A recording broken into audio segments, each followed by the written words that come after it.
Hey all, it's Keisha, chiming in. I'm a little delayed with this message that I've received. Guess I wasn't really ready to talk about it, but or how everybody will perceive it. But I know there was a big hype with the whole Super Bowl 50 and what was the hidden meaning and the reasonings behind everything.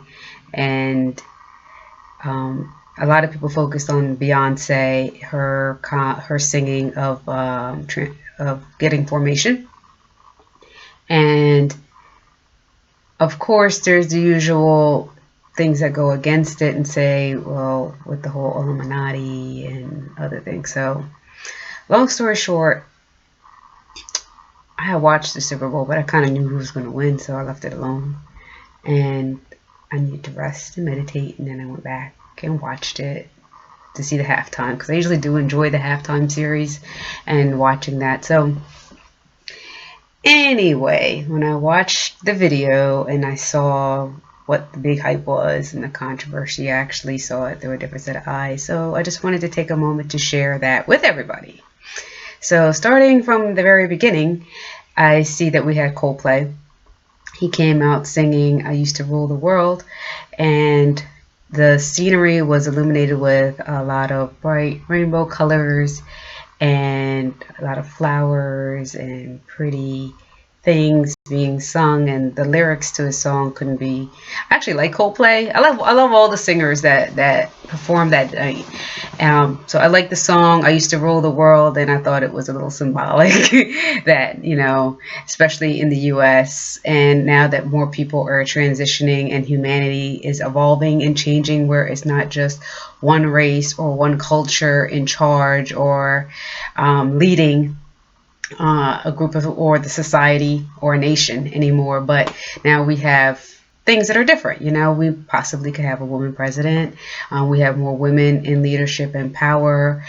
We have a black president right now in the US, and in other cultures things are starting to open up and shift across the world. So this was done in the US, so I'll try to keep it focused here, but I thought it was funny that we have Coldplay, a guy, a white male, singing I Used to Rule the World. And that's kind of what used to happen here in this country, so to speak, and across the border. I mean, across, if you look historically, it's pretty much has been men, and now things are shifting. Okay. And hearing some of the lyrics that he was singing, it was profound in the fact that with the stage itself, the circular, and the graphical display that was being illuminated on the stage, you've seen the spiral. We saw the yellow butterflies. I love butterflies, so that's also symbolism of transformation. If you think about the life of a butterfly, the butterfly starts as a caterpillar and it evolves, goes into a cocoon, and it makes this big change, and then it comes out as something completely different. So it is a direct symbolism of transformation, just as some of the other animals and insects that has been created on this planet. So to evolve and to go through your changes, there's a metamorphosis and there's a symbolic meaning behind that. The spirals, just as shaped in with the galaxies. It's also, if you look on the back of my painting, we have spirals there. I've always been drawn to spirals. It's something that I have always had since I was a little girl, when I would doodle and things of that. So to find its meaning in my adult life was very powerful, because it means like to go within, so like, if you look at the spiral, if you start on the outside, that's kind of like where you are on here on the surface.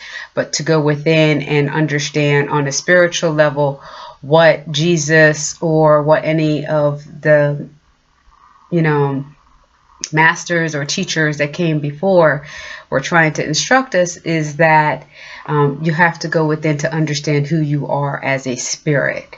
So his segment was very symbolic, with receiving the messages of the change, the transformations, the things that are movement, understanding what's going on within. and his wardrobe, their wardrobe was pretty cool. You know, they had the rainbow colors, which was awesome. You know, a lot of right now in society, people associate those rainbow colors with being like a homosexual or gay, but on a spiritual note, those same rainbow colors are the same colors that are within your chakras, and that is what would be like your energy centers within your body. So energy centers within your body, if people are meditating or doing yoga, a lot of you may be pretty familiar with the idea of what a chakra is, what it does, and what each one are. If not, there's a lot of information out there where you can see that each energy center within your body aligns things for you and is responsible not just for maybe how you may feel emotionally, but the physical functions and the energetic functions within those specific areas of your body. When those are in complete alignment, it's easier for you to actually connect, just as what's discussed in the Bible, for you to connect with God on a spirit level. The chakras must be aligned, you must be open, they must be clear. So that was very profound, you know, to reinforce that this is where they're going with it. Their shirts, they had the flower of life, which is it's a geometric shape, you know. As you start to learn more about sacred geometry, you will learn there are different shapes, and their shirts had that on there, you know, whether they had the flower of life, the circles on the shirt, or they had the lotus flower symbolically on his arm sleeve. These were all symbols of whether it's peace or the interconnectivity. If you haven't ever seen the flowers of life and you're thinking some of this is crazy, think of scientifically when your body, when a woman, when we're actually made. So when a woman has a baby, when she first gets pregnant, there's one cell, and then with that one cell, it duplicates and then it multiplies. So if you look at the symbolisms from the one circle to the double circle to the multiple circles, you will see how the sacred geometry is a scientific expression or a scientific explanation of how we are all interconnected, and what the universe or how people have used geometry is a way of exemplifying or showing how things are actually put together, you know. So I won't go too hard into the sacred geometry or how that actually comes together, but the symbolisms that they were wearing and showing, that brings back into the levels of spirituality. All right. Then we have Bruno Mars. He comes on. I know Coldplay sang another song, but if you listen to the words, you can grab where I'm saying from this. To move from there was Bruno Mars, and which was cool is that even though it was fun, exciting, he also was showing kind of how things have been going. Things have been across globally. People are lost. People are looking for answers. People are showing for things. He wasn't singing in a depressed. It was pretty fun and exciting and everything else. And some of the meaning behind that would be like kind of where people are right now, you know, like Saturday night and it's you know, so that's kind of where things are. People live for the weekend. They're living for the Saturday. The women are allowing things to be, well, women have become more independent.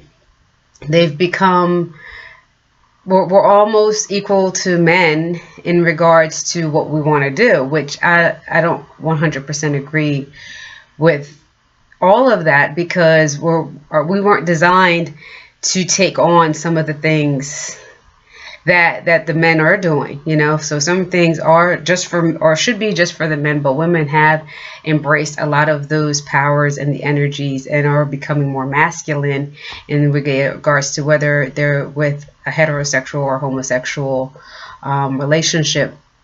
And so his was pretty fun, but it was also kind of like symbolic in regards to that, with spirituality and sexuality, that we have a lot of power within us. That's where I'm going with that. So not to get too wrapped up with if a woman's acting like a man or she's cursing or this or that. That's not the point. That's not what I'm trying to say. Where I'm getting is that with our own sexuality, how a lot of us have lost power, and regardless of what you're or the type of person you are dealing with, male or female, that it's people are mixing and doing things regardless of the sacredness of your sexuality with your body, so allowing things to happen, and you're losing your inner power, your inner goddess, because we're just allowing anything to happen to the body, like it's just become like this thing. So that's kind of where the transition was. I wasn't really, his was fun and light, but then it brought in, it was like that buffer, that intro piece before Beyonce, and hers came straight up like, all right, ladies, it's time that we get information. Okay. She said, okay, ladies, it's time to get information. And she stood boom right there, and she had her women there. Okay. And if you listen to what she's saying, she says she sees it, she wants it, she work hard, she gets it, you know what I mean? And she go hard for what's hers. And this is what she's trying to say, is that we have these inner powers, we have these inner strengths within us, but as women, we're not taking advantage of everything. We're allowing too many, we're watering down ourselves for nonsense. That it's time that we embrace our power, embrace who we are as women, that we could be the next Black Bill Gates. Look at Bill Gates. He's a philanthropist. He's also a billionaire, and he went after what he wanted, regardless of what. He exemplifies somebody that went after whatever he wanted, regardless of what his ideas were and how he was criticized for it. So we won't go into the biographical histories of all these different people. We're just looking at some of the explanations of what they're saying. In her video, she goes on to show exactly what she's standing up for, and she's showing by the costumes and the things that they all had on, that they utilized or exemplified a group that stood up for equality and to stand up for humans, that for all of us to be together, and that we're all strong in who we are. When they get on there, they do the clash with her and Bruno, and that was fun and light. He was showing some of the stuff from, back when they were dancing, they come together, and then all three of them get together. As they do that, they start to show on that screen at the bottom some people, the history, and historically how people have performed at the football games, okay, the NFL Superbowl. And with them, some of them have been passed on. I don't follow celebrities like that, so I couldn't tell you if all of them are gone or some of them are still here. But for the ones I recognize that are gone, it was a bit symbolic. They're showing you, they pointed out, yeah, Michael had the same outfit on too, something similar. But beyond the outfit, I think what they were trying to show is that, on a spiritual note, how symbolically that we have our own ancestors and people around us that are here to guide us and continue on teaching wisdom and knowledge. And it's time that we all get it together, which is kind of what they ended with in their conclusion of their song, where you have a unity of all, you've seen all three performers together. Then they unified their groups, whoever they collectively sing with. Then the performers, they all came together, and everybody on the stage saying, we're going to get it. We're going to get it together somehow. And it's very powerful because not even that they just did it on Super Bowl 50, which that's a symbolic number in itself, the number 5 and the number 50, like 50, the only time Genesis, the very first Bible, is the only one who has 50 chapters. And It's a symbolism of love and the bringing of things together, and coming into like the Christ consciousness. So that was powerful that did it on that day, but, or at least on this Super Bowl. But the fact that they're singing "We're Gonna Get It Together," and they, at the very end, how they did all the colors of the rainbow colors, which are the colors of the chakras. And then if you look in the crowd, it spells out "Believe in Love," you know. So overall, universally, the universal message is love, you know, that we have to believe in love, that so many things have separated us, dissected us, kept us away from so many different things that all hold us together in love. There's so many things out there right now that preach separation. It preaches hate. It preaches miscommunication and knowledge about a lot of things. And what we each should be looking at more, you know, right now in such a time, is how we can actually start to feel better and understand the truth by feeling love. Feel, and not just love because, oh, I love my parents, or defining love as, oh, I love this man or I love this woman, but knowing that love is a universal thing and you're going to love your neighbor. That we have, as humanity, as a race, have been watching for centuries how different eras and different people have been enslaved. You know, slavery has gone on through just about every culture, and up till now we still see evidences of people having hatred and racism now, whether it's white against black, black against white, or against another culture. On a whole, the humanity has discriminated against anything that looks different that it doesn't understand, which is crazy. You know, like we can look at animals, and you can have a dog and a squirrel, or because I have a dog and there is a squirrel that comes over and he visits and plays with my dog. But you can have like a tiger and an elephant that are friends.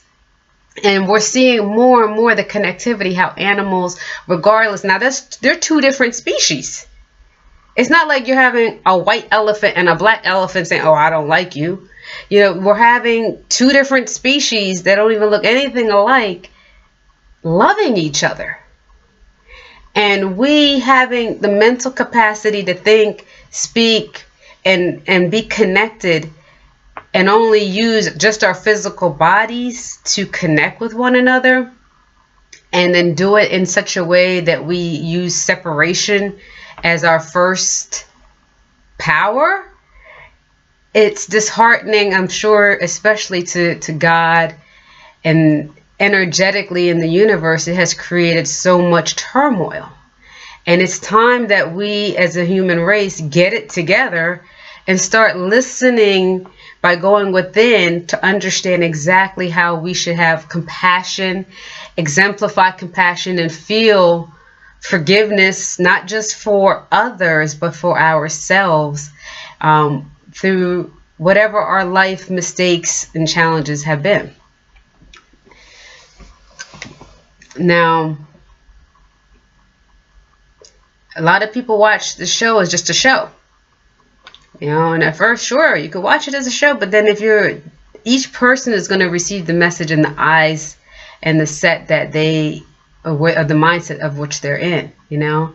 At the same time, there are things that if you really look at it, because of the symbolisms, it's on the shirts, it's on the clothing, there's certain things that are distinct, and it's letting you know it's not by accident certain people have reached a certain status in their life, because they understood going within. They understood speaking and having a true relationship with God, you know, and God's blessing them, and now they're trying to share an open enlightenment with us. and they're doing it through performance. And it's not just this one performance, because honestly, I don't really watch TV, but the times I do watch a movie and I watch a show, I'm like, oh wow, they're really trying to get the message through to everybody. Like these people are breaking it through. Like the group Earth, Wind and Fire, if you look at all of their albums, the symbolism's all over. They were enlightened from way back. And they were trying through their music to send messages out about love and having compassion and humanity. And I haven't listened to all their stuff, but just looking at their album the other day, I was like, oh wow. It's not just, there's countless movies, Avatar, Star Wars, we can go on, and as a spirit being, we have options. We could either go to the light or to the dark side. It's up to each individual person of what they're going to do as a spirit, how they will embrace life here. And if we want peace and humanity, then we must embrace love. So that's what some of the messages are. I didn't see it as something negative, something to hurt us, because I don't see how love hurts people. And as I would tell anybody, pick up your Bible and read it if you haven't. If you read it again. There's some folks who says they don't believe in the Bible because it's man-made. Well, so is Facebook, so is... That's not a book, that's just a computer thingy. But so is, any book that you've read, whether you went to school and you read your math book, or your English book, whether you read Daniel Steele, whoever New York Times bestseller that you like to read, they're all man-made, But we're all receiving energy from a source level, and it's kind of weird how so many people, whether it was 1,000,000 years ago or 1,000 years ago or 2 days ago, we can be receiving the same information and we've never communicated one-on-one. So we're all connected some way, and it's until you actually experience it for yourself and allow the negative thought patterns and beliefs and strongholds that grab you and make you believe otherwise, or keep you in fear, if from understanding on your own what God is trying to do and connect with you on. It's not until you remove those things will you actually start the process, and we'll always continue through the process up until we leave. Okay, so do what's best for you. Read and understand not just the Bible, but read other people's faiths too. Take a chance and read their books. Understand from their eyes, their perspective. What is Judaism? What is being a Muslim? What is Hinduism? What is Buddhism? Why are there Rastafarianism? Why do they do that? Well, what is it with Christianity? And understand, you don't have to follow and believe everything, but start to understand the main level of love and the main messages that are being given. And if reading is too much, there's audiobooks. So just here to spread some information.